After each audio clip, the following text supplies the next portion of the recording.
ಅವ್ರನ್ನೆಲ್ಲ ಒಳಕಾಕಿ. ಆಗ ಹರಿಶ್ಚಂದ್ರ ಯಾರು ನಿಜವಾಗಿ ತಪ್ಪು ಮಾಡಿರೋರು ಸಿಗಾಕೋತಾರೆ.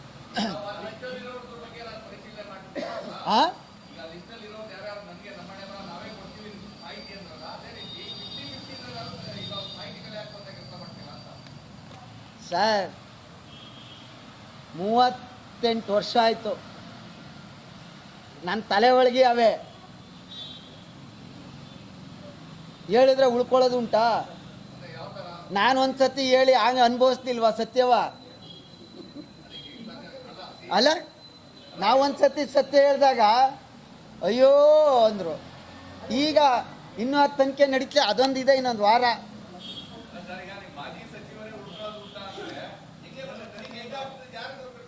ನಮ್ಮ ಇಲ್ಲಿ ನನ್ನ ಸುಮ್ಮನಿರನ್ನು ಬಿಡ್ತಾ ಇಲ್ವಲ್ಲ ನಮ್ಮ ಯು ಡಿ ಮಿನಿಸ್ಟ್ರು.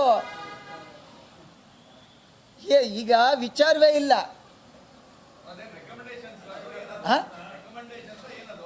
ಅವ್ರು ಏನು ಹೇಳೋರು ನೆನ್ನೆ ಹೇಳೋರೆ, ಕೇಳಿದೆ. ವಿಡಿಯೋನು ಅವ್ರ ಕೈಲೇ ತರಿಸ್ಕೊಂಡೆ, ಆಡಿಯೋ ವಿತ್ ವಿಡಿಯೋನ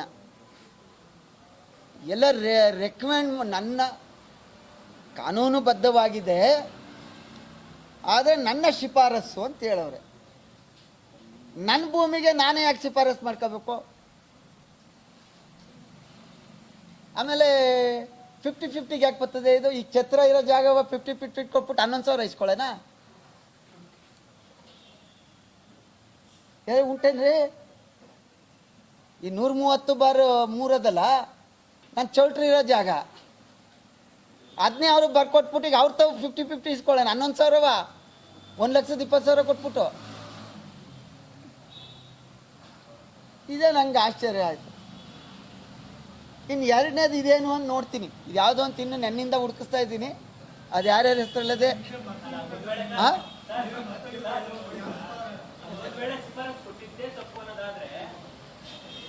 ಶಿಫಾರಸ್ಸು ಕೊಟ್ಟಿದ್ರು ಬೇರೆ ವಿಚಾರ ಬೇಡ ನನಗೆ.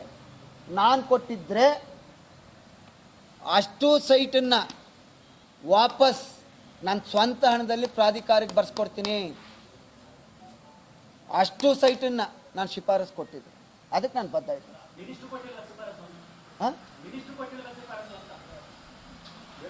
ಇಲ್ಲ ಇಲ್ಲ, ಮಿನಿಸ್ಟ್ರು ಹೇಳಿರೋದು ನನ್ನ ಶಿಫಾರಸು ಅಂತ.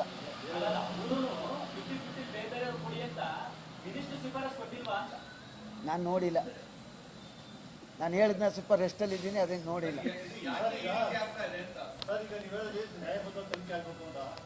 ಈಗ ಏನು ಯೋಚನೆ ಮಾಡಿದ್ರು